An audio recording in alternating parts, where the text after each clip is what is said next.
I mentioned I did a breakdown on this game, I and the watched it. whole I watched you your watched it. breakdown. I Now did. did it? Now everything I said, right? A little kid can pick up on, right? Yes. Yes.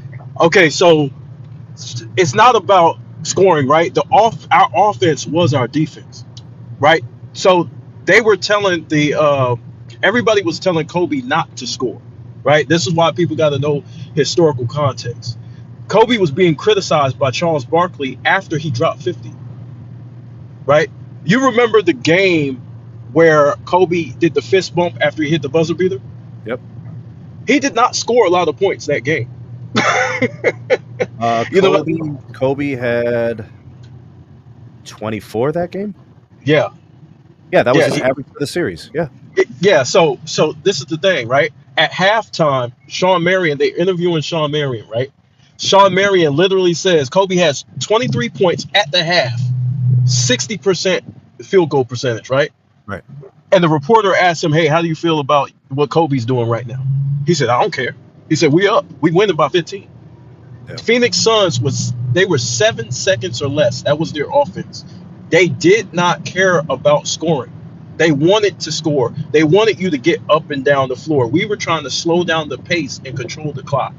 We were game managing, right? So when we game managed, that let the lead become close, and we gave we're trying to hunt for mismatches. The problem, game 7, right? If you remember my breakdown, right? Phoenix played like the modern NBA. Hmm. Like on every switch, there was a mismatch. Every single pick and roll, there was a mismatch.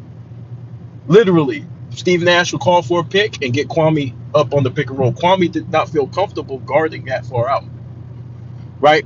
So when you look at, I also mentioned this, the open set, that play, that old Chicago Bulls play that they ran at the top of the key. They ran that a good amount of the third quarter.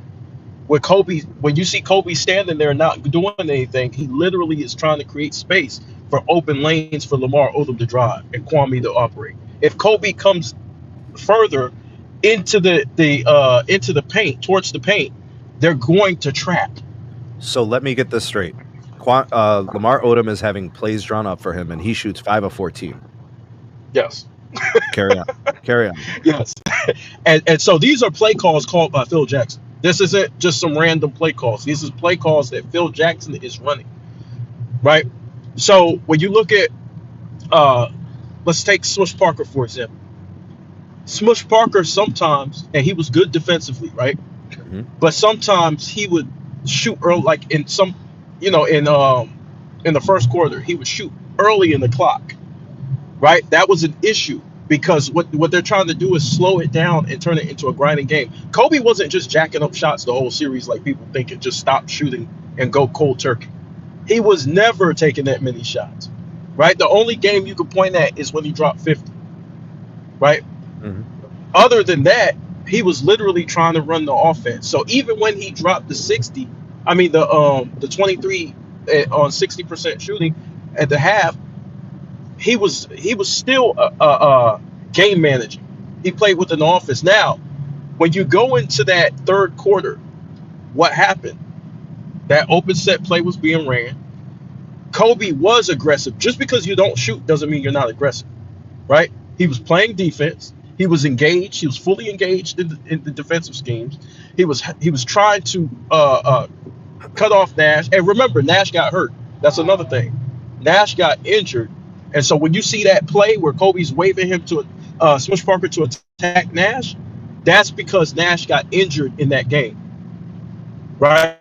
So that's where you see Kobe waving the Smush Parker. That's the one the media likes to show all. Kobe did not play much in the fourth quarter. So I know you hear people talk about Kobe in the fourth quarter. Everything that Phoenix did was in the third quarter as far as their damage.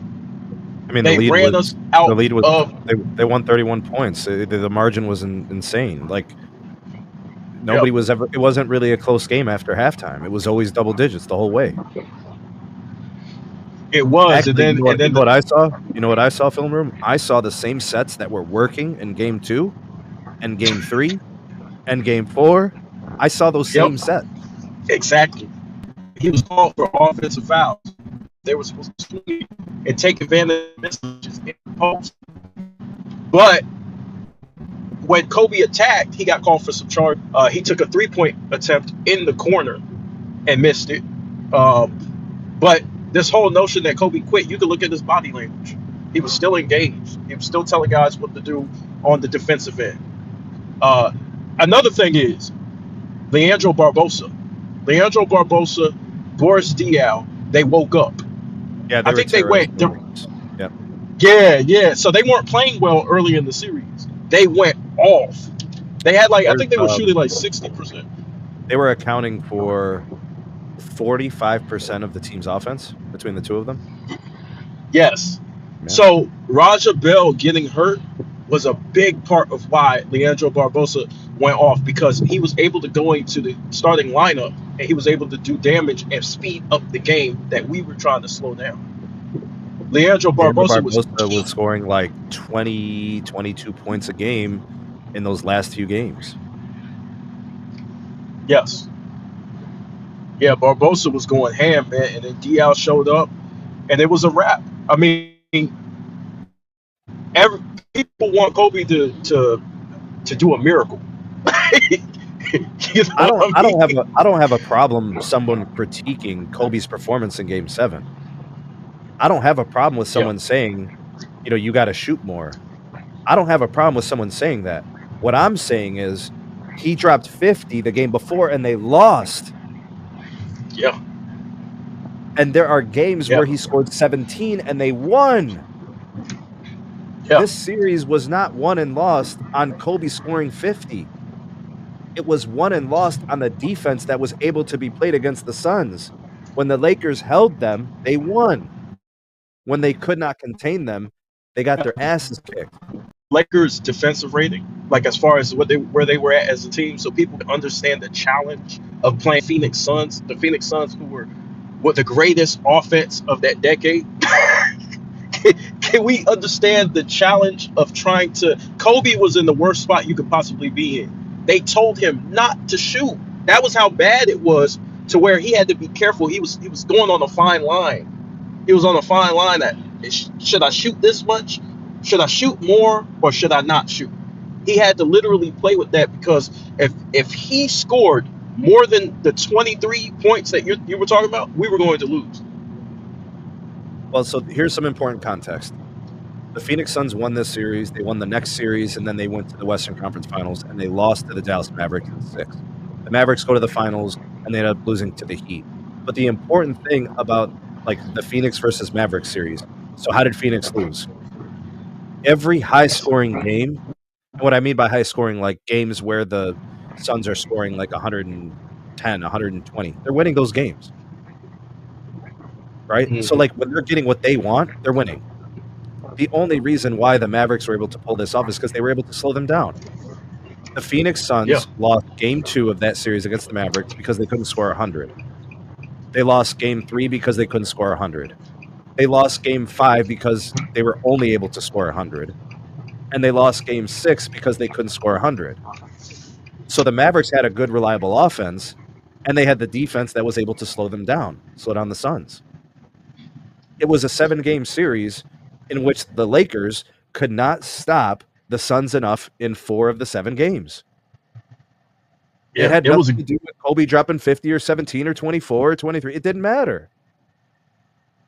It was a good game plan, and the difference is that the Mavs had Dirk, right? And so you could drop it down low. Dirk is going to dictate the offense. and by the way, the Mavericks defense was good. Yes, a lot better. And so Phoenix, when they beat us, they were averaging 114 points in the wins.